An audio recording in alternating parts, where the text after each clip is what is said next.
Welcome to Junior and Junior, live here on the Dogs Maniac Entertainment YouTube channel. I am your host, Jared Running Jr., as always, joined by... Dale Summerfield Jr. So let's get into this show, Dale. We got a packed show for us this week. We got to talk about the start of the World Baseball Classic. We got to talk about ESPN's bias, it seems, against hockey and baseball.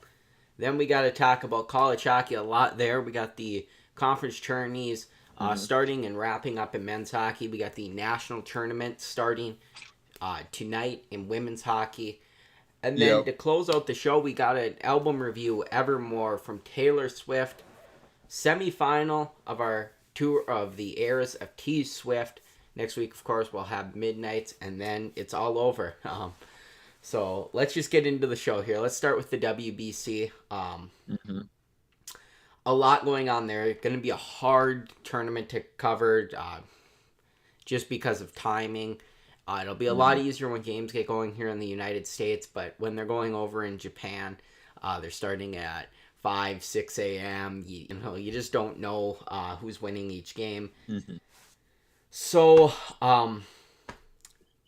we got two games happening, or one game happening Tuesday to kick it off. The Netherlands meeting Cuba. The Dutch take that one 4-2.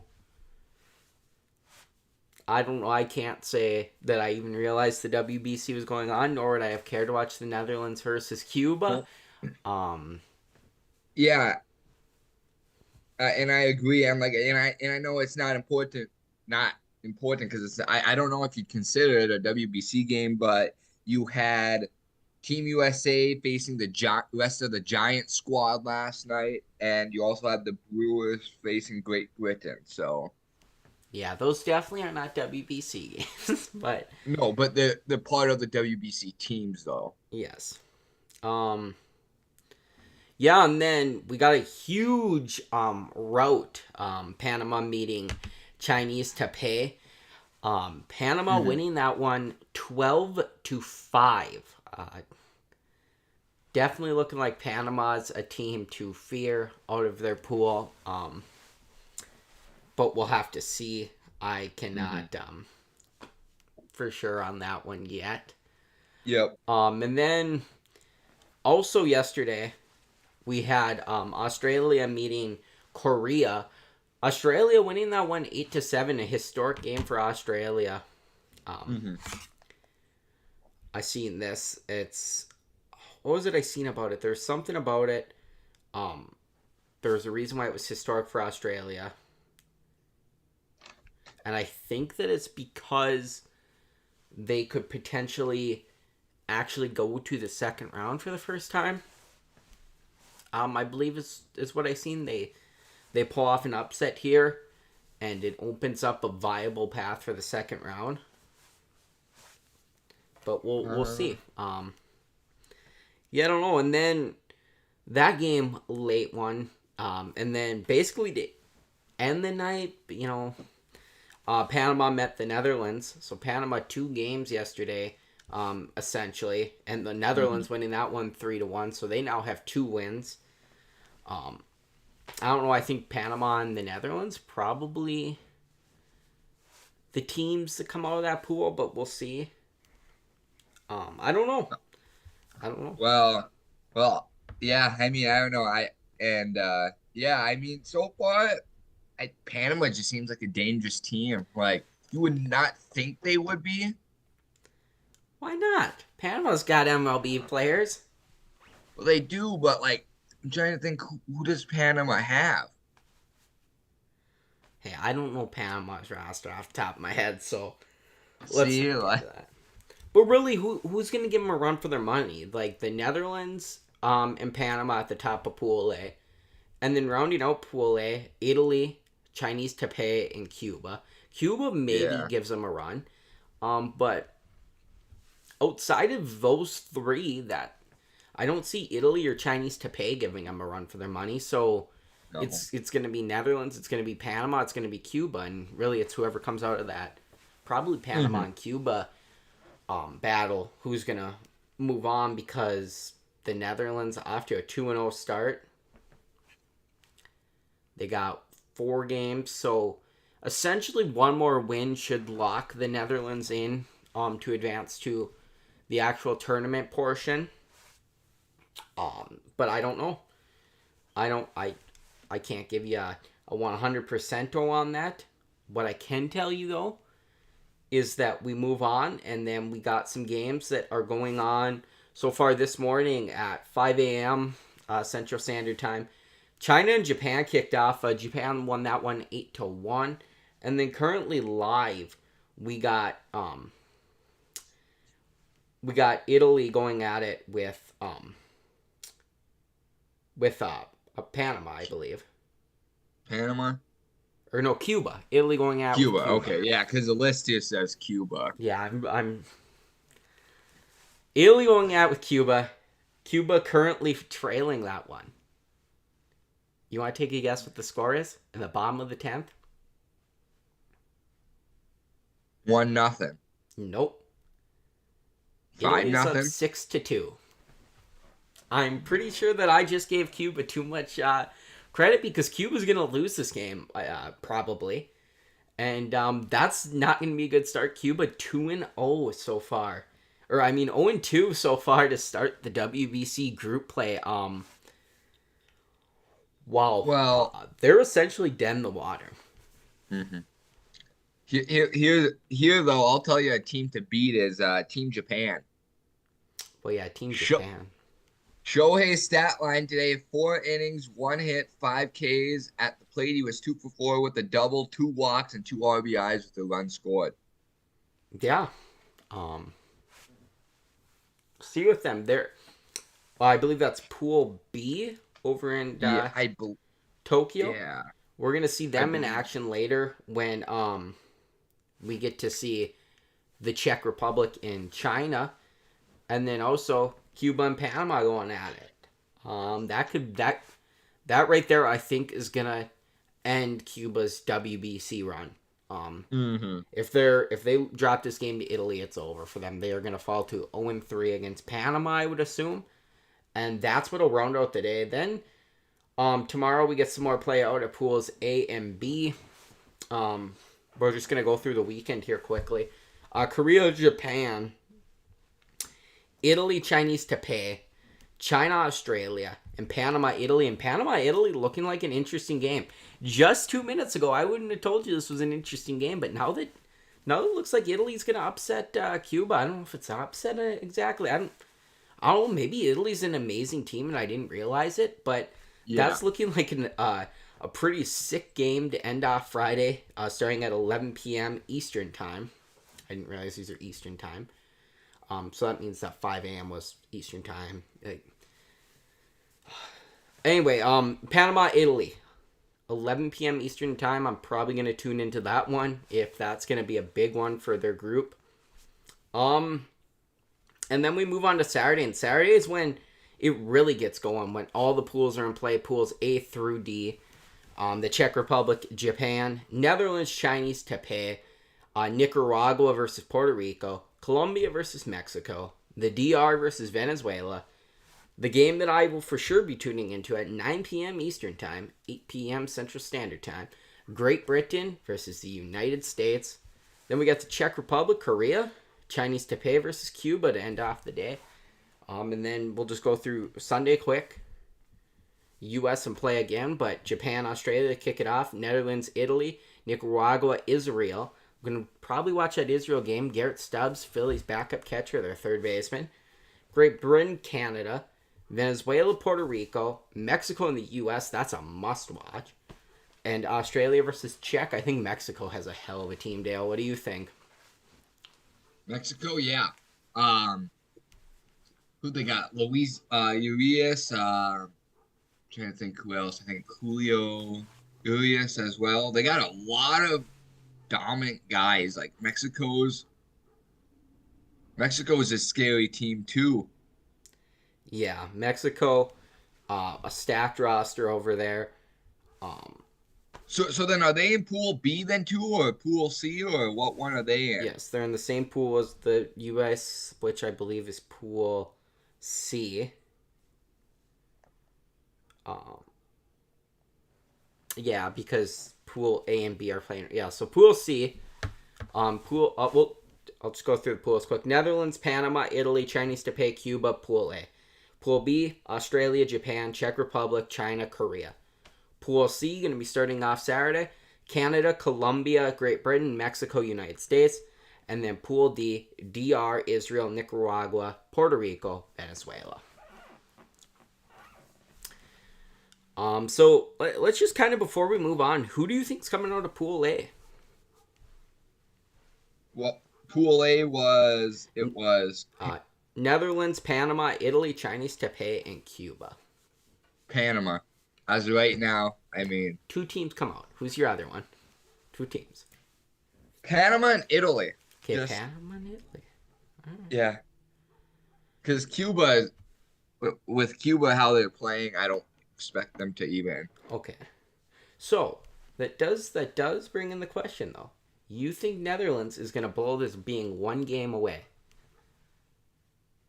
Because Netherlands is 2-0. They essentially, with playing 4 games, have to just win 1 more. 1 more against who is it? Italy or Panama? Mm-hmm. They would just have to beat one of those 2 ones, and then they're through, and the other one is going to be fighting for the final spot. That's a bold take there. I think Netherlands is pretty close to locked up. Yeah, I mean, I feel like it's going to be down to those 3, but I feel like I don't know if the Netherlands if the hot streak just ends. I don't know. Like, well, I'm going to say the Netherlands is for sure through. 2-0 is a tough one to blow. That's like, I think that they can hang. And really, Italy could be an upset right now. This is Italy's first game. Like, they could come out and they could get stomped in their next game, and the Netherlands are essentially through regardless. But we'll see. Mm-hmm. I'm going to go the Netherlands and Panama, though. Would like to see Italy, but I don't know about them. We'll have to see how they play against the Netherlands in Panama, but if I had to right now, if I was saying, even going into this, not knowing what happened with Italy, Cuba, I would have to say the Netherlands, Panama, because Cuba looks dead in the water now, so I'm not even going to consider them. Italy is such an outside force that you just don't know, and that's where, like, we go to Pool B, and it's the same thing. Is Australia a lock to get through because they upset Korea? Depends. They're not yet. Pool B, 1-0 Australia, 1-0 Japan. Czech Republic hasn't played yet. China, 0-1, and Korea, 0-1. And if right now I had to say who's getting out there, I think it's probably Japan and the Czech Republic. That's who I'm going to go for. Yeah. I think Korea is experiencing kind of always does that. I don't know what's up with my camera that causes that, but no, I think it's going to be Japan, and this one's kind of a shocker. I don't think the Czech Republic, but I think Korea. Well, yeah, Korea could come back. I don't want them to, though, so I'm not picking them. Which is nothing against Korea, but I would like to see that Czech Republic team. That Czech Republic team made up of Czech players. It's not, any crazy MLB players. It's made up of players from the Czech League. I just like to see that team that's such an underdog. It's not Japan with the Nippon Baseball League. It's not the Korea with the KBO players. It's not, America with all their MLB players and, everything. It's not all these teams, that are predominantly baseball nations that have a strong professional league in place. It's the Czech Republic that didn't go out and find, this guy your great great grandmother played or was from the Czech Republic, so you can play for me. I like the idea of an underdog there that's Czech born, moving on instead of these that are just kind of they're predominant baseball powerhouses. They should move on. But Yeah. likely it will be Japan and Korea, but the Czechs got a chance. Really, all that they need to go right for them is Korea lose one more game. And you got to keep in mind, Korea lost to Australia. Korea still Yeah. has to play Japan. They're almost guaranteed a second loss. Yeah. But I don't know, it'll be interesting to see. Every team's got to play Japan, um, And except I don't think China now. Japan loses though. That's the thing. Well, yeah. So everyone's guaranteed one more loss except China, basically. So does China win the rest of their games and move on, or I don't know. That's really what's going to come down to, though, because if Korea loses one more game, then they got 2 losses, and then you get into, well, does anybody else lose to more than Japan? Korea would have to beat pretty much everyone else to move on, because they couldn't let Yeah. anybody have one loss, otherwise they'd automatically move on. So that's a whole thing there. We'll move on to Pool B, on to Pool C. Canada, Colombia, Great Britain, Mexico, and the United States. Nobody played yet. That pool has not kicked off yet. Same thing with Pool D. Mexico and the U.S. I seems like the two logical. I mean, Canada has a chance with Votto and Freeman. I feel like, Tyler O'Neill. yeah, Tyler. I think Canada has a good chance if like I will guarantee 110% USA will make it. Well, USA is the lock. Then we get into the talk of who's next. Yeah. A strong Mexico team there. So who knows? Taiwan Walker's Mexican. Jose Cuerda.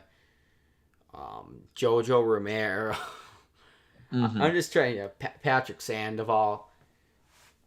Yeah. Who else plays for that team? Randy Rosarena. Oh yeah. Rosarena. Oh, Alex Verdugo. Yeah.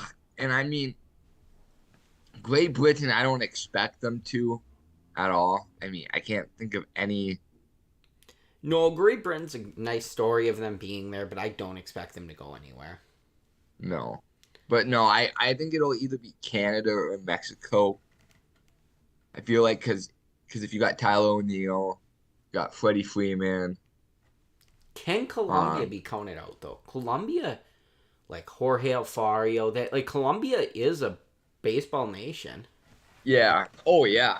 Well, and my thought is, what is up with like Vlad Guerrero? Like, I mean, yeah, I get he joined the Dominican, but couldn't he have also joined Team Canada because he has dual citizenship? Yeah, I mean he could have joined Team Canada. It just was a knowing he was going DR. He Yeah. wasn't gonna But play. had he joined Team Canada, Canada probably would have moved on. Yeah, yeah. I mean, it's almost. Yeah, they would have loved to have Vlad Guerrero, but there was no chance. Vlad Guerrero was clearly going to side with his Dominican roots. Yeah. Yeah, I don't. Team Canada also has let's see, Cal Quantrill, um, yeah, Freddie Freeman, Abraham Toro. Wait, I thought Freeman was born in Canada. It says he was born in the U.S. He was. He was born in the U.S. Oh. His mother's Canadian. Oh, that's what it is. Yeah, I couldn't remember with that. Okay. So technically, Freddie Freeman could play for the United States, but he chooses to play for Canada, which good on him. Okay. Canada needs more stars. Yeah. Oh, I lied. Votto ain't even on here. Votto probably is not getting picked because he's so old. Yeah. He's still Joey Votto, though, man. Like, Easy. see. What team you were talking about? Colombia? Yeah, Colombia is not the baseball nations like the U.S. or the DR or Korea Yeah. or Japan or anything, but Colombia is a sneaky team that produces a lot of MLB players. Yeah, they got Julio Teheran. They got Trace Subeck, Jorge Alfaro, Elias Diaz. Jordan Diaz, Reynaldo Rodriguez, Gio Urshela, Yeah. Oscar Mercado, and then what did we say? Mexico too, right? Yeah, I kind of I already got went I over Mexico. yeah, I just got the WBC rosters pulled up. Yeah. Yeah, I think Mexico, looking at their roster, is, oh, I forgot Rowdy Tellez too. Yeah, I forgot. I think his mom or maybe his dad was born in Mexico. Hmm. But yeah, I think it'll be USA and Mexico that goes out of the I'll be first. different. No, I'll go USA Mexico. That's probably the most likely. Yeah. And then Pool B. Well, these guys are on Pool top, and D? they will be at the end. You Uh, mean Pool D? yeah, Oh, okay. You said Pool B. yeah. Pool D. Okay. Miami. These guys are on top. They will be on top 10. The Dominican Republic. Uh, now, who wants that last spot? Israel, Nicaragua, Puerto Rico, Venezuela. Who wants it? Who wants it? It's going to be Puerto I, Rico. yeah, I think it's kind of the obvious Puerto Rico and the Dominican. Yeah. Puerto Rico, the home of Alex Claudio, Jorge Lopez, Emilio Pagan, Yeah. uh, Marcus Stroman, Martin Maldonado, Christian Vasquez, Javier Baez, Kiki Edwin Diaz. Hernandez, Francisco Lindor, Edwin Diaz, um, Eddie Rosario. Yeah. And I mean, you're forgetting the top guy on this team here. Who's that? The manager, Yadier Molina. Well, yeah. Where's Team France at? Did they not make it? They did not make it. Okay. That's what I thought. I couldn't remember if I remember them. Yeah. So it's going to be the DR in Puerto Rico. Yeah. And with that, we will move on from the World Baseball Classic because we spent way too much time on it already. We got a long show, guys. Bear with us. We might be here for 5 hours. No. Next up, ESPN's perceived bias against baseball and hockey. Dale wanted to talk about this. And really, just off the rip, I just want to say, ESPN slow decline over these last few years. No longer a sports channel that you find essential to your fandom. Instead, no, it's more essentially a reality channel. Just looking for the clicks and the views. Yeah. In this social media age, they no longer know sports. There's so little around ESPN that understands the game anymore. I would say that their coverage of college hockey very good. Quint Kesnick, Barry Melrose, all those Uh-huh. all those folks there that go on call the Frozen Four, they're very good. I think Dave Starman comes on for the regionals. They got so many guys that are good at what they do. John Boostergross. It's just then you leave kind of their circles where they do got good guys, and it's kind of like what is ESPN anymore? Greeny, never thought that he was anything special, even in the Mike and Mike days. He isn't now. Yet they have him around. Really, ESPN is kind of a joke these days, and Dale, I'll let you go on your tirade here. Yeah, thanks, Jared. So yeah, it's basically just ridiculous because like keep in mind everybody knows I'm an Islanders fan. And this has nothing to do with just strictly the New York Islanders, but hockey in general. During the game, I didn't get a chance to see the game, but I saw a bunch of social media posts on it when it happened. The halftime report or the intermission report that they had all the panel guys pretending to sleep because it was a boring game because it was 0-0 after one period. Yeah. I did want to say one thing about that though. I do think you're a little bit blowing that out of proportion. That panel is NHL players.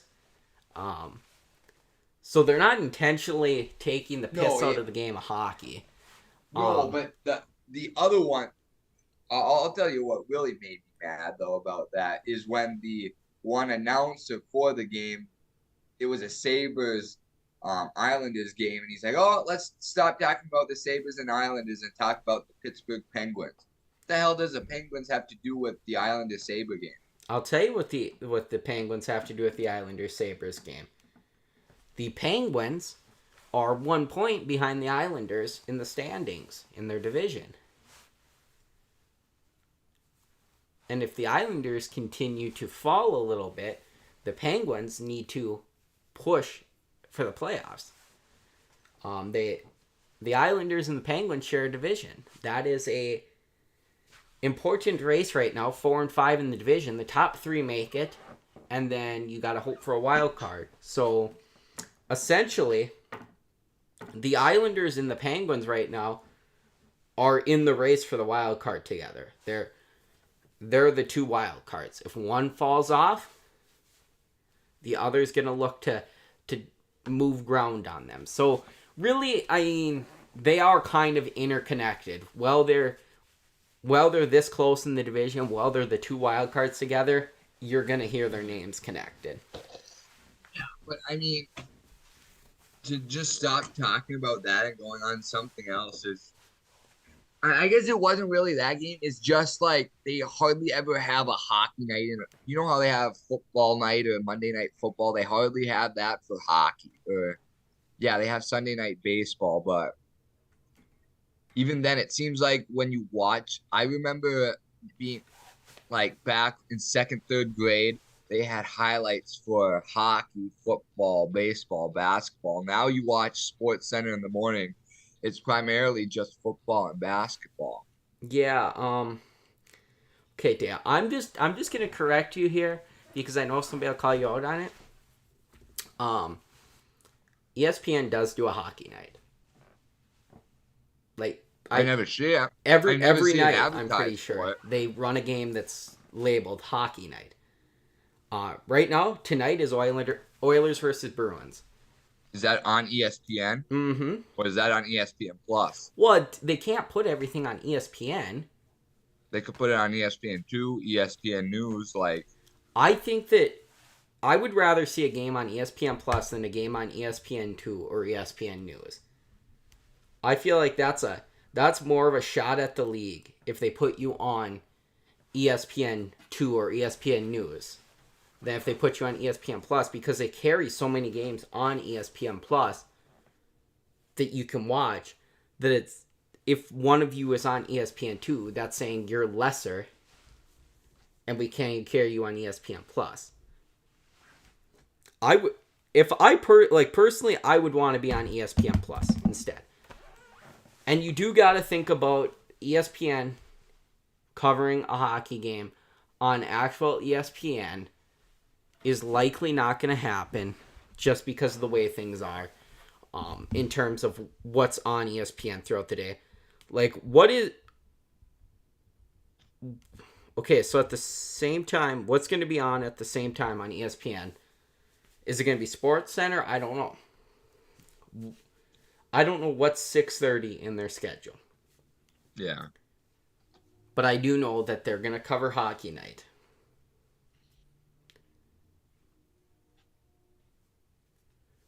They got the North Carolina State Clemson basketball game. Which now that brings up a discussion. Because they have a hockey night, so that's a hard thing to complain about. But what you could complain about, why is a on-ranked North Carolina State Clemson basketball game on ESPN over the Oilers and the Bruins, two of the better teams in the NHL? That's what I'm talking about. Like, why you got these, like, I wouldn't say unnamed, but what's the word? I wouldn't call them unimportant, but like, trying to think of the right word to come out so I don't sound like a jerk when I say it. I guess what I'm trying to say is like, why are two teams that nobody should really care to watch be on supposedly the biggest sports stage or sports channel in the world, ESPN, that night? Like, that's what makes me mad. It's not really like them not being on ESPN Plus. It's other stuff being overshadowed that are less important than the NHL being on like regular ESPN. Like, why do you like? I think one night they had like NC State versus some, I can't even remember what it was. It was like two low level, I think NICC teams or something, or NAIC teams on ESPN when you had like the Penguins and another team on it. It's like, why not switch them? Put that one on ESPN Plus and throw the hockey one on actual ESPN. Like, I don't care to watch two unranked basketball teams play. Like, that's what I'm saying. Like, basically, their biases. It seems like they put more football and basketball games that are unimportant on compared to NHL or MLB games. Like, yeah, they have one night a week where it's baseball. I think actually no, maybe two, Sunday and Monday. I'm not sure if they have the Monday night baseball again. Can't remember if they got rid of that. But it seems like when that's happened, you could just like, how come ESPN? Is it because ESPN doesn't have rights to the MLB games anymore, or what? Like, how come you can't put it on multiple times a week? I guess is what I'm saying. Like what you do with college basketball or college football, or because when college football starts, I get that but you have games on Thursday, Friday, Saturday, essentially, because you have the kind of the lower level teams play Thursday, Friday, and then you have the big games on Saturday. It's like, I just don't see no point in that, you know? Mm-hmm. Mm-hmm. I guess if you want to weigh in, say if I'm wrong or not, that's totally fine. But that's just what I see. Like when I go through, it's like two unranked D3 basketball teams on ESPN. It's like, do I really care to watch D3 basketball? Like, I don't. But like what? Oh, you can go ahead. I know you probably have a thought. No, I just trying to think of D3 basketball. I don't watch Well, any basketball, guys. I'm gonna be no, complete, yeah, and I think Dale will say the same thing. I don't watch a lick of basketball. So for me, I really don't give two shits about ESPN running a college basketball game unless it's see, a team I want to see, a game I really want to see. I don't care if ESPN runs NBA, and that's personal opinion. Obviously, a lot of people want to watch an NBA game. yeah. But See, and I don't care, but it makes me mad when something else that you want to watch or you think is more important to watch or you'd rather watch over that. I guess that's what I'm saying. Like, I don't care that it's on. It just makes me mad you put it on every single day of the week when you can show something else. see, and this is the thing, and people might disagree with me on this, but I'd say like even like Islanders Sabres, I would show a basketball game over. I would stick that on ESPN Plus, and people can get offended. But the Islanders are a middle of the league team. The Sabres are I a agree bottom with of the that. league team. But then when you get the Bruins, who are probably the best team in the Mm-hmm. NHL, pound for pound, and you stick them on ESPN Plus. Over the a D2 college basketball game. Well, North Carolina State, Clemson's D1. Let's not take shots at them for the hell of it. But no, what Bruins are the number one team in the league by a wide margin. The Oilers, well, not the best team. Mm-hmm. They're very much in the conversation of teams. They are a team that's well within reach, I would say, of their division at some point. Mm-hmm. If things take a shift, they're only a few points out of the league. They're the number one wild card in the Western Conference. They have Connor fucking McDavid.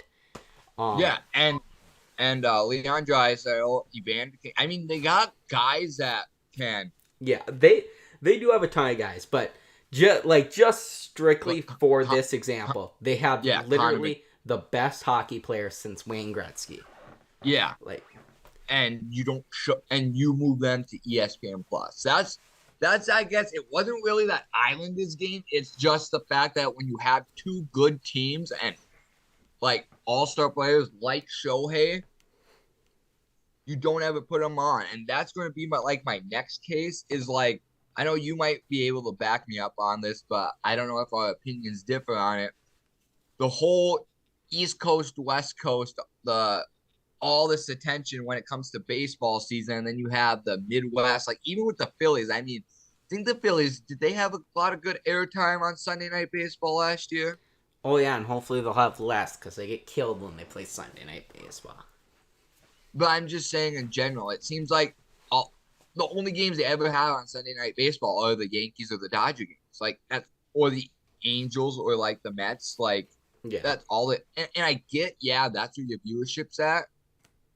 I get you. Not everything can go right in life, and you can't always have everybody be equal. But sometimes, if you even show like a Twins Astros game or a Twins something game, like Mm-hmm.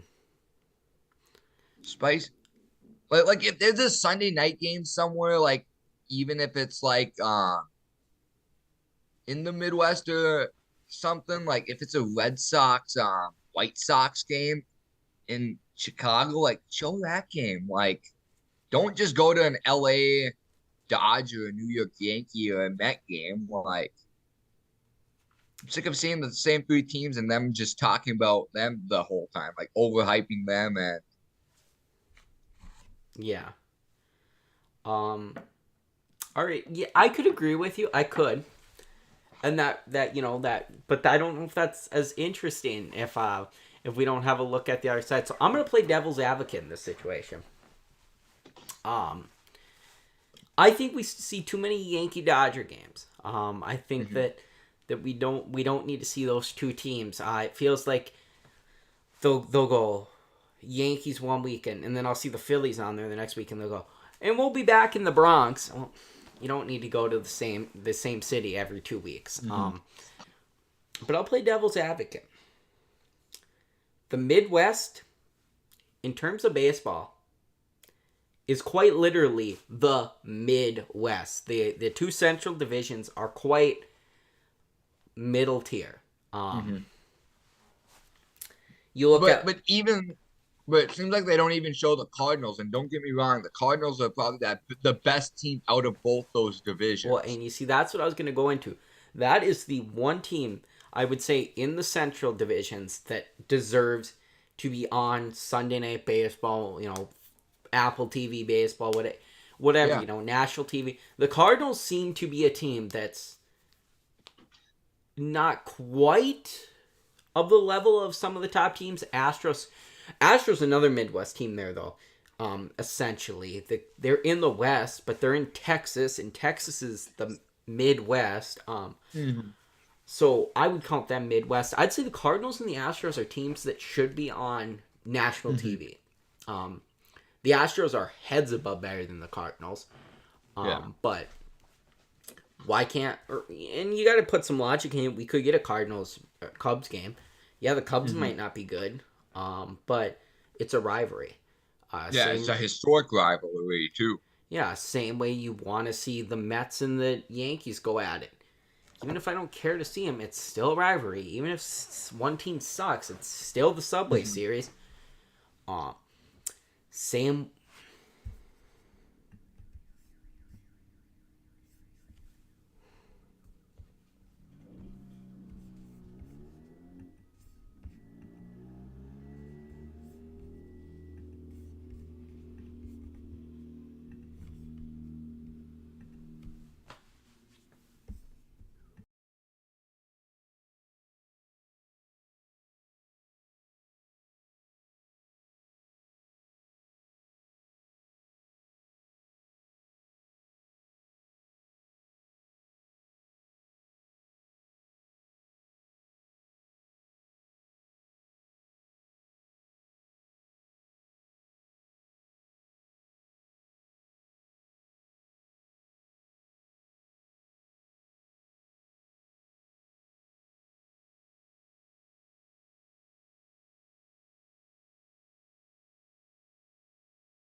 Anyway, I mean, you want to see the freeway battle out there in LA of the Angels and the Dodgers.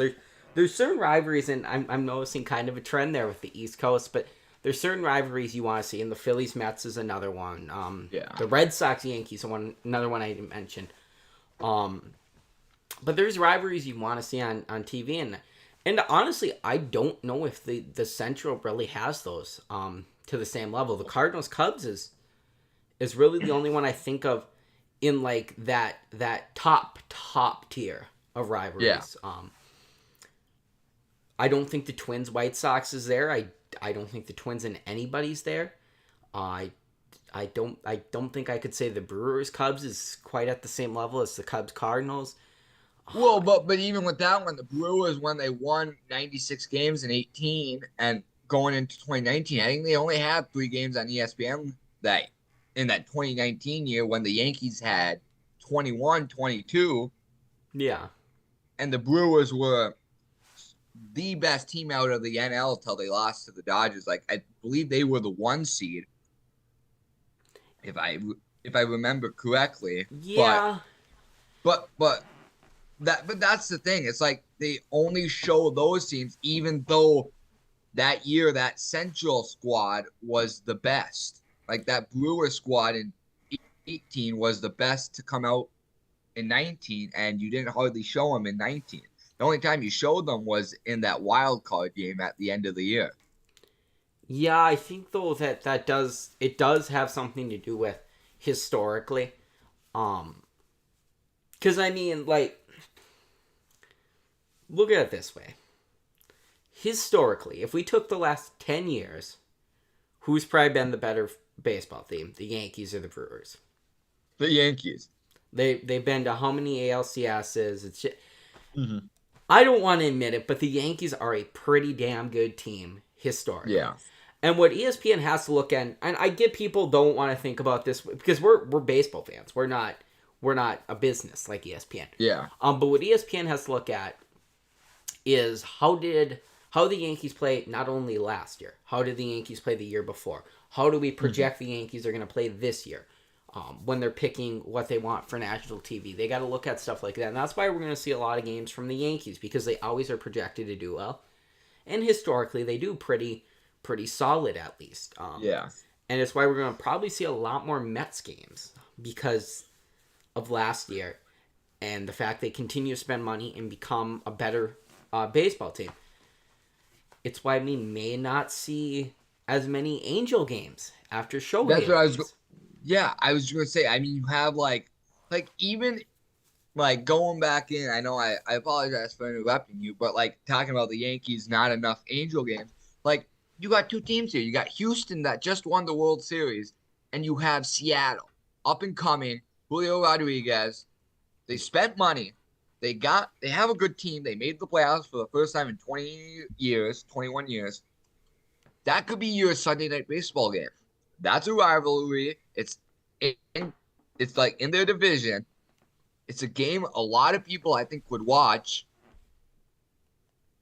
Yeah, and yeah, the Mariners haven't been good historically in the last 10 years, but I feel like it's just time for a change. You need to add more. Yeah, they'll add more Mets games, more Braves games, more all this because they're teams that are willing to spend money and that have been good the last 10 years or 5 years. But like, there's these teams on the up and coming that should get like in 10 years, will it still be just the Dodgers, Yankees primarily? Like, there's teams like the Mariners, Houston, that are relatively good teams that should get airtime too, but don't. Like Texas should get a bunch of games this year too. I mean, you have Corey Seager, Jacob deGrom. So I got the schedule right here from April 2nd to August 20th. If you want to go over it, of what Sunday Night Baseball is going to be. Yeah. All right, April 2nd, kicking it off. Opening day. Phillies versus Rangers. That's a perfect game, too. It's 2 good teams. Should be. Should very much be. Then April 9th, San Diego Padres versus Atlanta Braves. The two teams that fell to the Phillies in the playoffs in a way. Mm-hmm. Fell to the eventual National League champs. Both very good teams. Both maybe got better. I don't know in the Braves case. Texas Rangers versus Houston Astros. So in the first 3 weeks, the Rangers are there twice. Yeah, would you? Yeah. Mets versus Giants. See, I think that's an interesting one. I don't know if the Giants are a good baseball team. Why are they here? Mm-hmm. And then we get back-to-back weekends of the Phillies. Phillies versus Astros, Phillies versus Braves. World Series rematch, NL East and NLDS rematch. New York Yankees versus Los Angeles Dodgers. Hey, it's June 4th before the Dodgers and the Yankees are on here. So that's something. Yeah. And then the next week, a game that I said should be on here. Yankees versus Red Sox. It's the rivalry. Yeah, and they hardly ever have a Red Sox Yankee game. Like, I would watch that game. I wouldn't care to see the Yankees on because they're playing the Red Sox. Like, you hardly ever see a Red Sox Yankee game on ESPN. Like, it's always like the Yankees, White Sox, the Yankees, somebody else, where it seems like the Yankees will blow them out by like 6 runs. But And then to conclude August, and obviously more games will be added.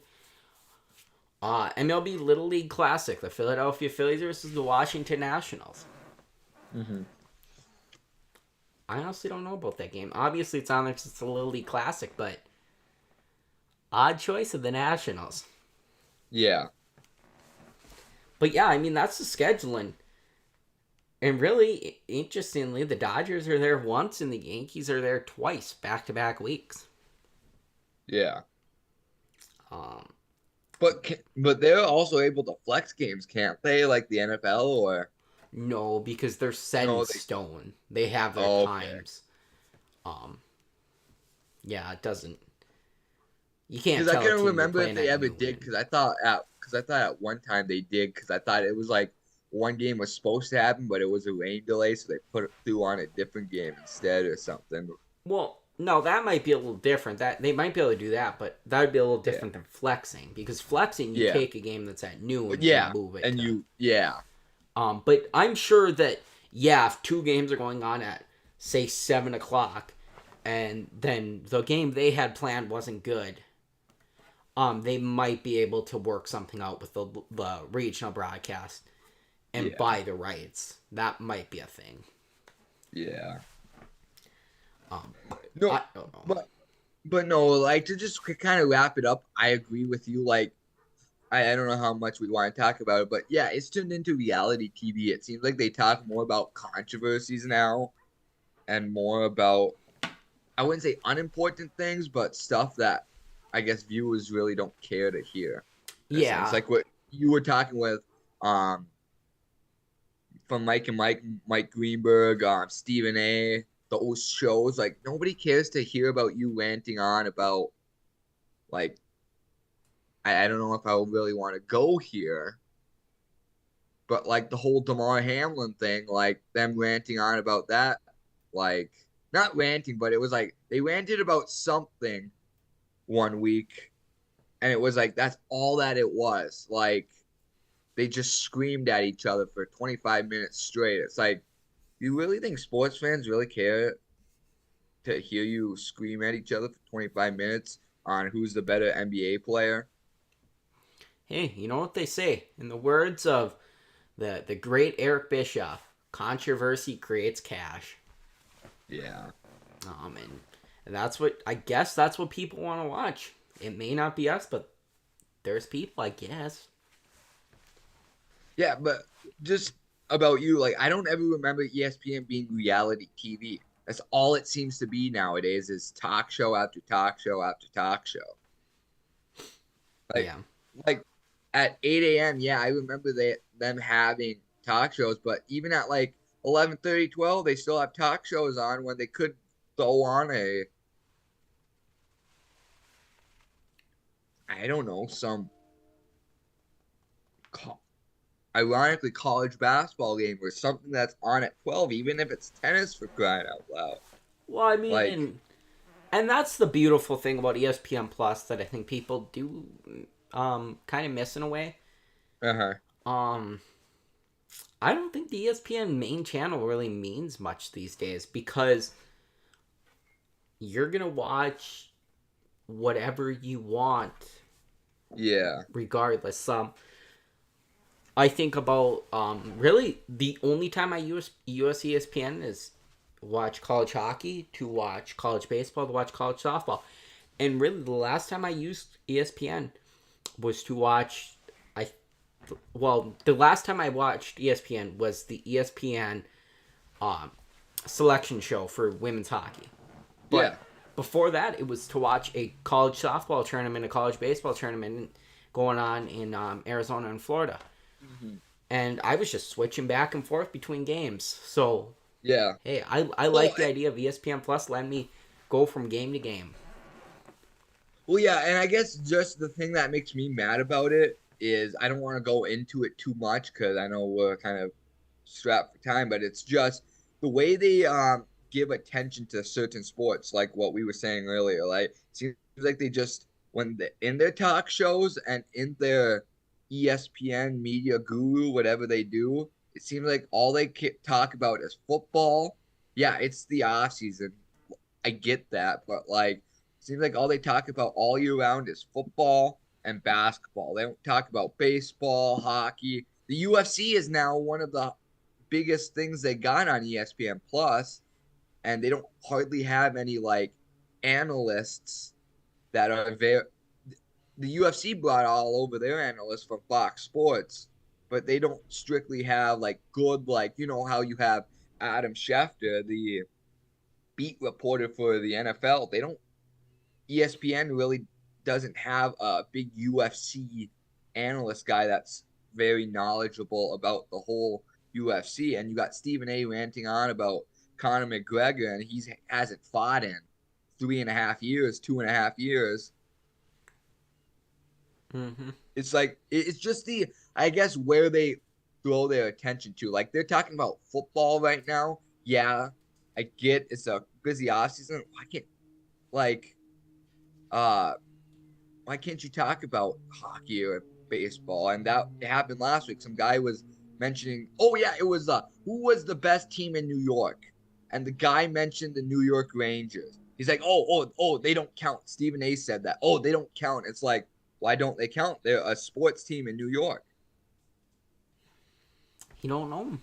He don't know him, and that's the harsh reality. What this all falls on is ESPN does not want to hire people that know hockey, that know baseball, that know any sport. ESPN knows that their bread and butter is the NBA. Their bread and butter is the NFL, Yeah. and they're gonna put people on there.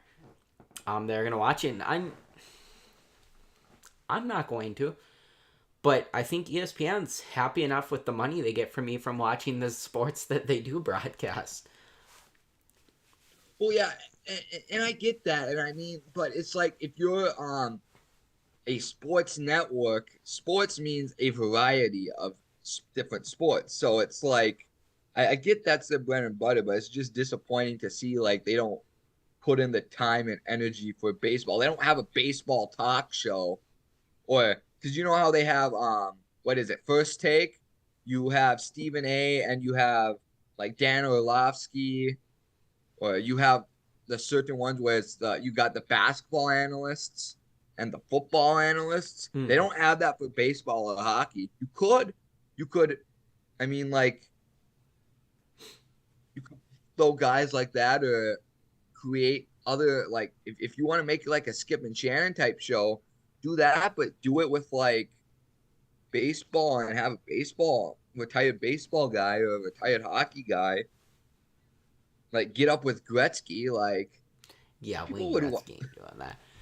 no, but like I'm just saying in general, like it just seems like I get it's their bread and butter, but if they're a sports network, they need to kind of start acting more of a sports network again and Well, just giving. I was just gonna say, like, you gotta think, like, yeah, we're talking about like the big shows they have, but what about Pardon the Interruption? What about Around the Horn? Because those cover a multitude of sports. But I don't ever see them anymore. That's See, the problem. but that's the thing. I think that's where the question comes in. Is it because ESPN isn't having them because they are? Or is it because people don't care enough and they're not seeing enough ratings that it's worth promoting them like they promote First Take and these shows that are actually bringing in viewers? And that's then where the question comes in. Is ESPN maybe not in the wrong? We would like to see more baseball. We'd like to see more hockey. Yeah. But if ESPN's looking at their ratings and they're seeing the shows that do cover baseball, that do cover hockey, aren't getting the viewership, then we're giving them the excuse to go and say, well, why would we cover those sports? People are watching us talk about football. People are watching us talk about basketball. They don't care about those shows over their time about other sports. Why do we care then? Yeah. I don't know.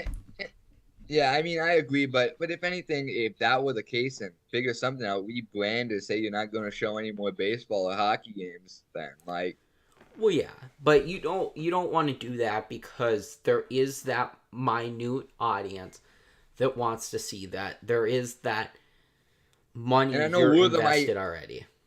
yeah, we are the minute audience. I feel like that's what's great about this. We kind of tackle a number of different things. And I would say there is a difference between covering a game and talking about it on a talk show.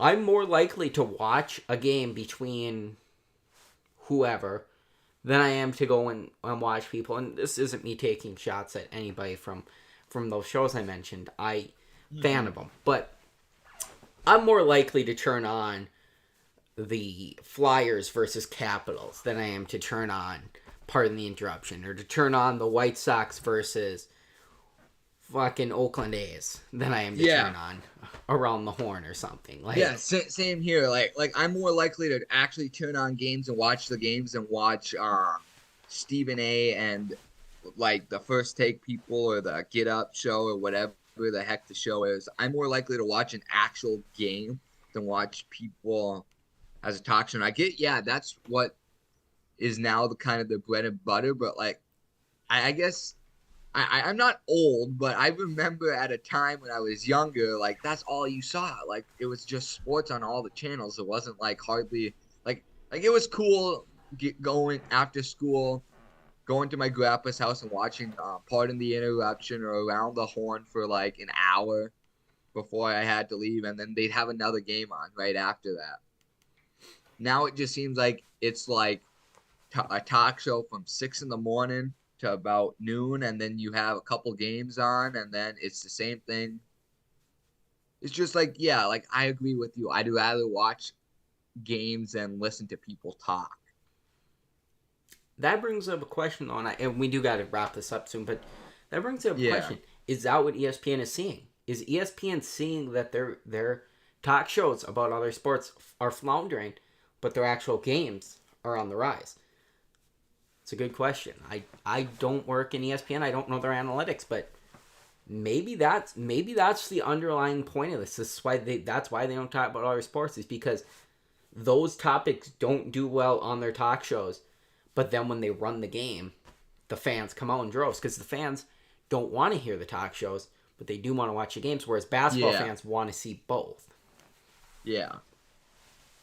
And I mean, and yeah, and I agree, but I just feel like now with the UFC, like somebody was talking about the UFC on one of the talk shows, and they made and like I'm not a big UFC expert, but I've watched so many fights over the last 15 years or so. I've been watching fights since I was like 4 or 5, but like they were talking about something one time, and it was false. It was very inaccurate. They were talking about like all-time champions or something in UFC history, and they were mentioning somebody, and I'm like, that's completely false. He never won it. Like it's like they're not back checking their sources. They're just going on giving their opinion. What? Nothing. That's me, ain't it? Yep. The Detroit Lions have the worst offense in the league. They're scoring top points in the league. But no, they were mentioning like George St. Pierre. I think because they brought it up on like who the UFC GOAT is or something, and they were talking. Yeah, George St. Pierre ain't that good. I'm like, dude was like 27-2 all time, 2 division champion, UFC Hall of Famer. Like,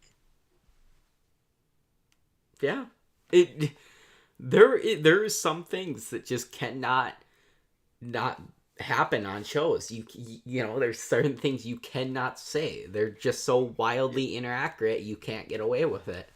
yeah, and I feel bad. I'm trying to get better at doing that. No, it's fine. Hey, that was months ago But for one. I just found it yeah, funny. no, but it's same going with Fox Sports. I'll just wrap this up quick. It seems like Fox Sports is losing a lot of viewership too. Like they hardly have anybody tuning into their shows. Seems like the only thing that what their bread and butter is Colin Coward and Skip and Shannon, Yeah. because they hardly ever have any games on. All they have is college basketball mostly. Like they, and what I find weird is how come is it just the local Fox stations that are allowed to do NFL games? Like how come Fox Sports One can't ever have NFL games on Yeah, Sundays? it's local channels. Okay. I think maybe it's a requirement that your games have to be easily accessible Mm, or something. That's why they're on NBC, CBS, Fox. okay.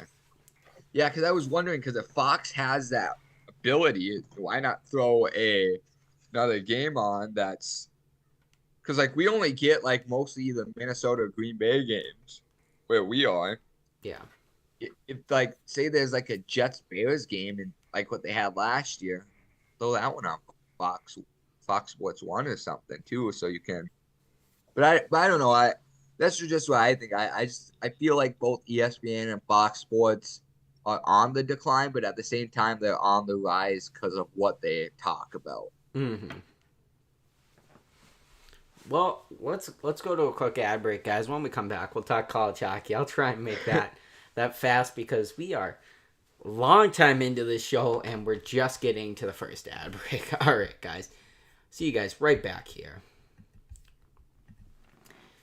If you want to see more with Junior and Junior, head over to the Instagram _Junior and Junior _ or the TikTok Dogs Maniac Entertainment. You can also catch the show live right here at 8:30 a.m. Central Standard Time every Thursday on the Dogs Maniac Entertainment YouTube channel.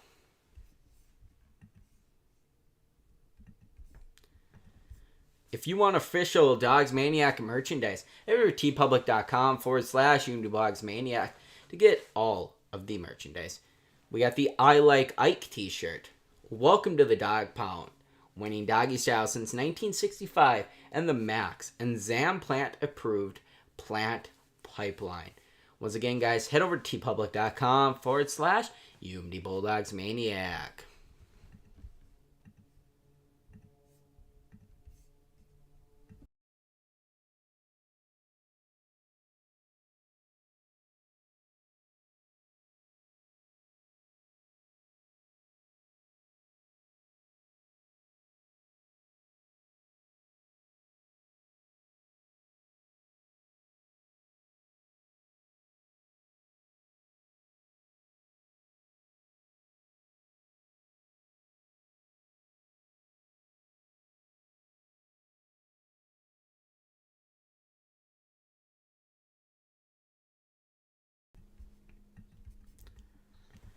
All right, folks, it's time to get into college hockey. We got conference tournaments to go over. We got the women's national tournament. I'll do my prediction of that because, well, that's essentially done through this weekend.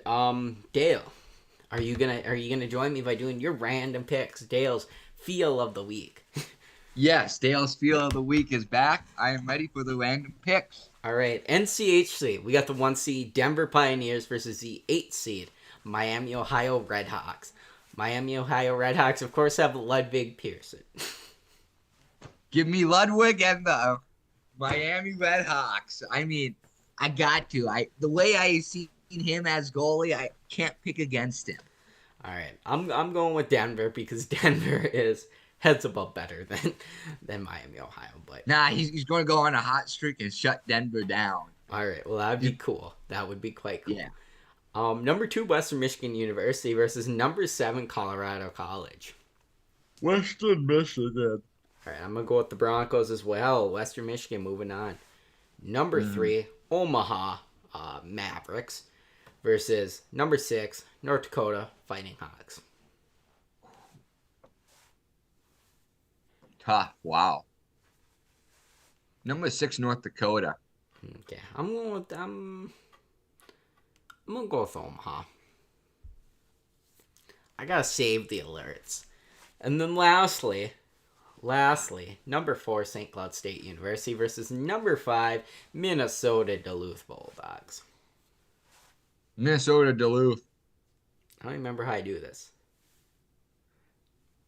You want to say it, Dan? Ups? No. It's better if you say that. Upset alert! I'm going with the Bulldogs. The Bulldogs played St. Cloud well recently. I believe they took 5 of 6 from them this year, or whatever it was. It was like something crazy. They're like 5-1 against them in their last 6, something like that. It's crazy. Of course, last year they swept St. Cloud on St. Cloud's home ice at the Herb Brooks Center. So there's no reason they can't. They're, of course, coming off a split with St. Cloud 2 last weekend. So, yeah, they really seem to have St. Cloud's number to a point. They were up 3-0 Saturday after beating St. Cloud, I believe, 3-2 Friday. And then ended up blowing it and losing in overtime. But if they just held on to that lead, they were right there for a sweep of St. Cloud. And there's no reason they can't beat them in a 3-game series, a best of 3. They can win 2 games from them. They can do it. There's no reason they won't. And then the Atlantic Hockey we're on to. Number 1, RIT versus number 7, Holy Cross. I gotta go Holy Cross, man. I'm going to go RIT. Holy Cross ain't winning. And then number 4, Canisius versus number... Oh, these games actually may have happened. We may already know the championship. Because I know there's a few games that were going to happen. All right, it was the Hockey East that already happened. All right, we're good. Number 4, Canisius versus number 6, Niagara. Number 6, Niagara. All right, so your championship is 7 Holy Cross versus 6 Niagara. I'm going to have 1 RIT versus 6 Niagara. Who you got? 6 Niagara versus who? 7 Holy Cross. Ooh, okay, yeah, let's go Holy Cross. All right, I'm going to take... Because I believe God will give Holy Cross the win. Well, he hasn't done it yet. There's 7 seed in the Atlantic. I'm going to go with RIT over Niagara, and I know I didn't do the upset alert. Atlantic hockey ain't worthy of it. Big Ten, number 1, Minnesota versus number 5, Michigan State. No. Easy pick here. Goldie 1 Gophers. Minnesota. Yeah. Minnesota. And then number 2, Michigan versus number 4, Ohio State. Michigan's winning the game. Number 2, Michigan. I hate Ohio State. Like I said before, I will never take them ever in my life. Yep, and then that moves us on to the CCHA. Number 1, Minnesota State versus number 6, Ferris State. Minnesota State. I gotta do it. Is that Minnesota State Mankato? Yeah, but they're just Minnesota State now. Minnesota State, okay. Upset alert. I gotta go with Ferris State. My boys in the college hockey group chat. And then number 2, Michigan Tech versus number 4, Northern Michigan. Fucking hate Northern Michigan. Let's go Tech. Northern Michigan. Remember my beef with Michigan Tech. Okay, well, I do not like Northern Michigan. I will not pick them.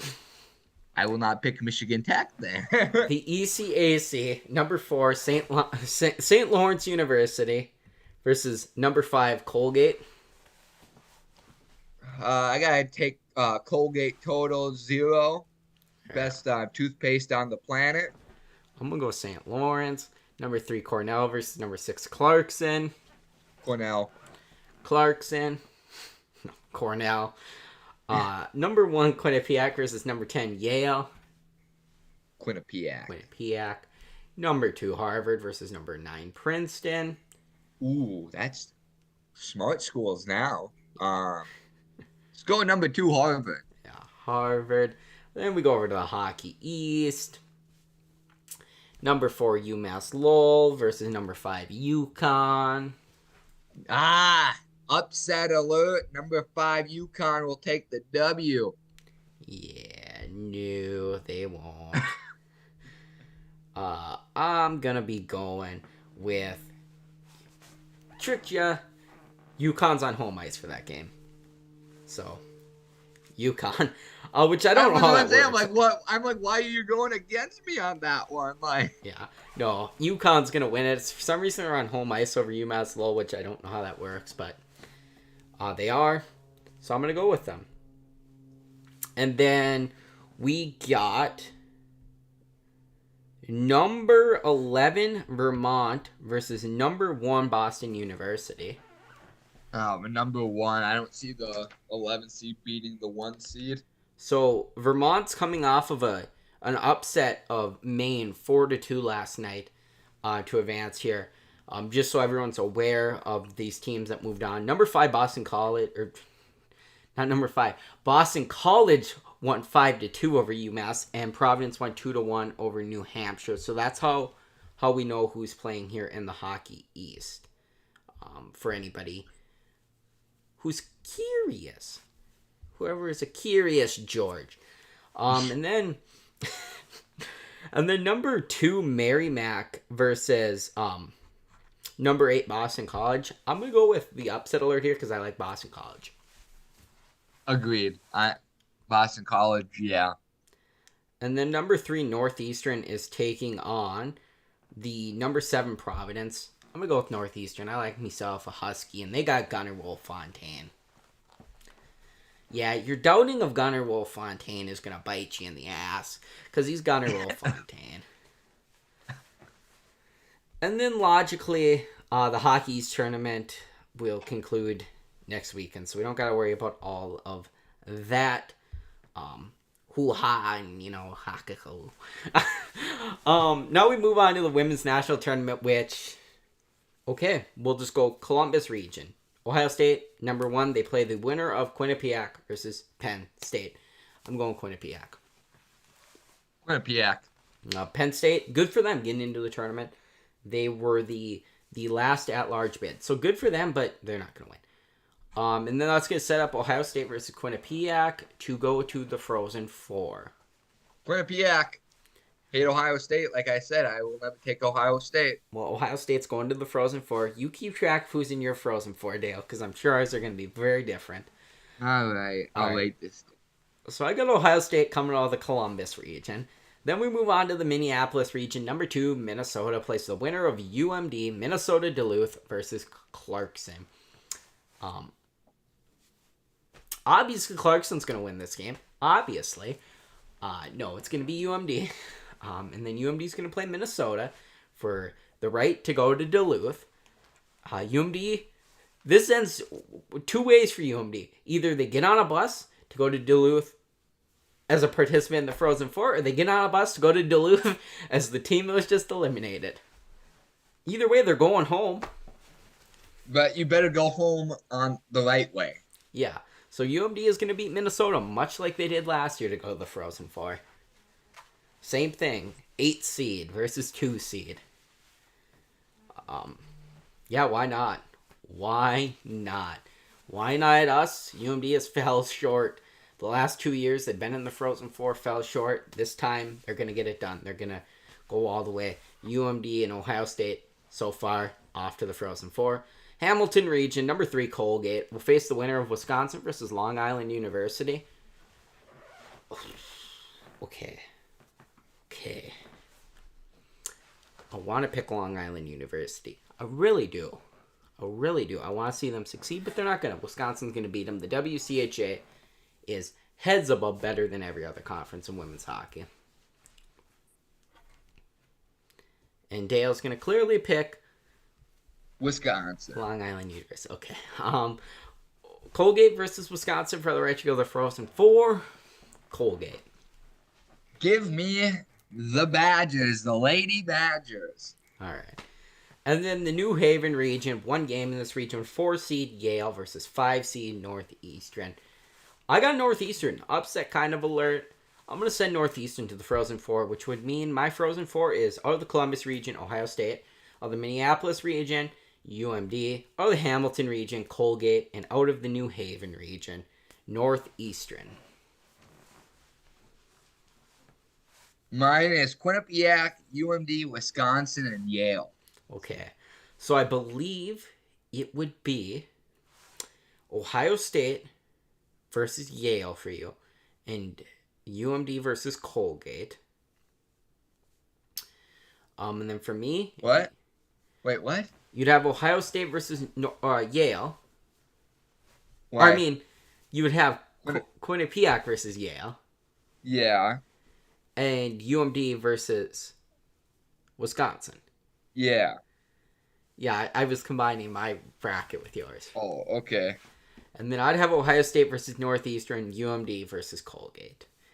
All right, Ohio State's going to beat Northeastern, UMD's going to beat Colgate. It's going to be UMD versus Ohio State for a second straight year in the national championship. Book it, UMD's going to win.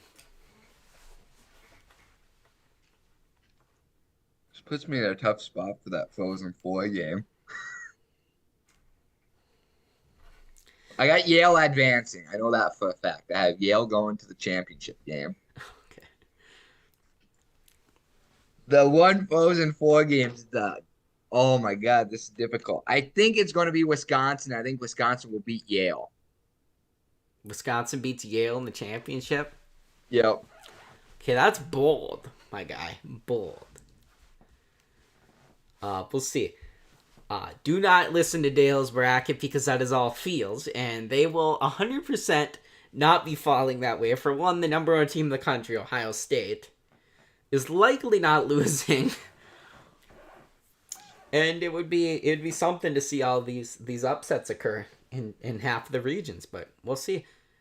With that, Dale has Wisconsin. See, he should have just had Yale, so it could have been Dale has Yale.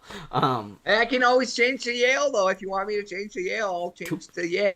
Too late. I got the University of Minnesota Duluth. I do think it's going to be Ohio State versus UMD. I think UMD finds a way to get out of that Minneapolis regional just like they did last year. I think that they have that extra weight on their back of knowing that they're fighting to get to Duluth. I think that's going to push them a long way. It's not going to weigh them down. It's going to push them forward. Well, and their games they're actually at a big advantage because those games most likely will be filled with UMD fans. You would think, but UMD does not do a good job getting women's fans. Wisconsin, if they get there, is amazing at fan base. Ohio State's amazing at a traveling fan base for women's. UMD's probably going to be the worst fan base there, and it's going to be on home ice, so that's going to be rough. But I will be there regardless if UMD makes it. I'm not worried about being the only UMD fan in the building. What are we thinking about ticket prices? Say if Wisconsin does make it to the championship game, seats open next to you or what? Well, I'm buying tickets for both games, or for all three games, so... Yeah. So if you're coming to the semis with me, then sure. If not, well, I can't promise you there will be a ticket. So yeah, we'll see about that. Maybe we'll be talking about the fact that Junior and Junior is headed off to go watch a women's Frozen Four. We'll see.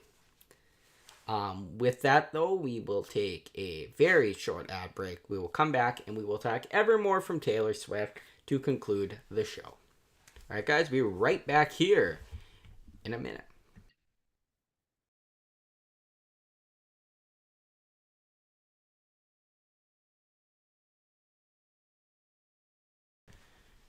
Head over to Junior on Instagram to check out extra content, as well as the TikTok Dogs Maniac Entertainment. And then you can catch us live right here every Thursday morning, 8:30 a.m. Central Standard Time on the Dogs Maniac YouTube channel.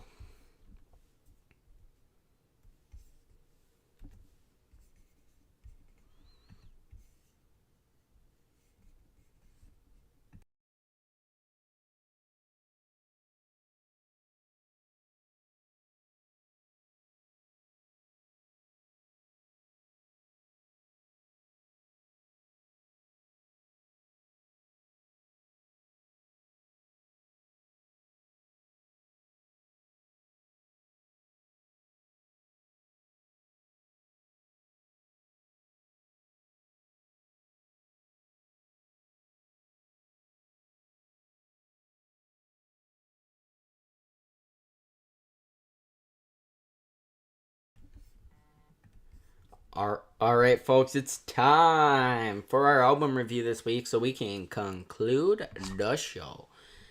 This week, Junior and Junior head towards the end of the tour of T Swift's eras. As in the semifinal week, it's time to look at Blondie's other 2020 album, Evermore. All right, Dale. The floor is yours. Well, thank you, Jared. Evermore, a great album. Like always, I keep the Taylor Swift stuff short and sweet for you. But no, overall, good album. I mean, I really didn't have a favorite or least favorite. The whole album was really good. I mean, I felt because my music opinions are different than yours. Like I felt like with just this one, there was hardly anything wrong with it. I mean, obviously, I think Evermore was the best song out of the album because it was the title track album. But that's just me. And I know you gave me a look there, so you obviously have something different than me. Interesting But choice. no, yeah, no, overall, it's a good album. Not gonna complain. I'd probably give it about a 7 out of 10, 7.5. I don't think it is the greatest. I don't think it's the worst. I think it's one of those semi-easy medium ones that you throw right in the middle. So yeah, about a 6.5 to 7.5, somewhere in between there. Because like I said, it's not a 1 out of 10 or it's not a 10 out of 10. So it's kind of somewhere in the middle there. Yeah. All right, that's fair. That's fair. Okay. First of all, this is the album that us Swifties theorized that Taylor Swift is ashamed of, Evermore.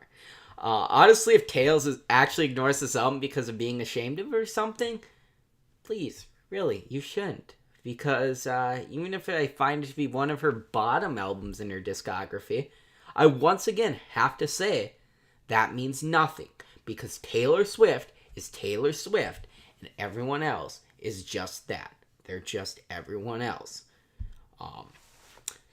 Now, to explain why I defend this album, honestly, it's simple. Evermore doesn't really have a bad song. Songs I don't particularly need to hear, sure. But bad? No, not here. And while this produces some of my favorite tracks, before we get to that, I want to just get the least favorite song out of the way. Happiness. Not particularly a hitting song in the sense it sticks with you, and therefore it's at the bottom. It's not a bad song.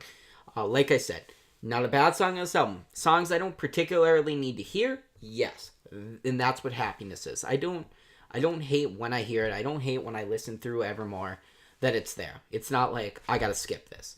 And that's what I consider a bad song. If I'm like, I'm skipping this shit if I listen to it. And that's not Happiness. I'm going to listen to Evermore from opening track to closing track every time. And then to get to those T's top songs, I'm going to do the top 5 style we have. Number 5, Willow. Number 4, Long Story Short. And number 3, Marjorie. All 3 songs are special in their ways, and especially Marjorie. It's a soul-hitting tribute to Taylor's late grandmother and opera singer Marjorie Finley. Now, for 1 and 2, I really could put these in either order, and they're not only 2 of my favorite tracks on this album, they're 2 of my favorite Taylor Swift songs in general, and that makes this even more difficult. Number 2, Champagne Problems. Which still I don't feel right putting at number 2. Champagne Problems would have easily been my number 1 song on Evermore before I did the reappraisal over these last few months for this Tour of the Eras. And now that I've done that, I have it number 1, No Body, No Crime. And that just takes the cake for me, because I would say it's a unique sound not seen throughout the album, but that's obviously in a good way. It's a big factor in leading this album to an 8 out of 10, and Champagne Problems plays into that as well. 2 amazing tracks, and that would put it 7th place pre-Midnights next week on the rankings of my T Swift discography. And as I kind of said there, next week, the Tour of the Eras of T Swift concludes as we once again take a look at midnight's 3 a.m. edition from Taylor Swift, but this time, it's Jared's version. So we'll see you all back right here at the Dogs Maniac Entertainment YouTube channel, 8:30 a.m. Central Standard Time next Thursday. You got anything you want to say to conclude it, Dale? Yeah, I just want to say one thing on the Spear Spartans boys basketball team hits the road for the semifinal game tonight against DC Everest. You can find that game on ifan.tv and it will begin at 7 o'clock tonight. So good luck to our alumni school, man. That's can't believe we're actually saying alumni school now. That's nuts. But yeah, good luck to them. I want to thank everybody for watching. I'm going to try to get better, not make my rants as long. I don't want to turn into Stephen A here, so All right. don't want. Yep. So I'll try to get better at that, folks. Thanks for watching today, and thanks for being a part of me and Jared's journey. Yeah. Me and Dale A. Summerfield will see you next week.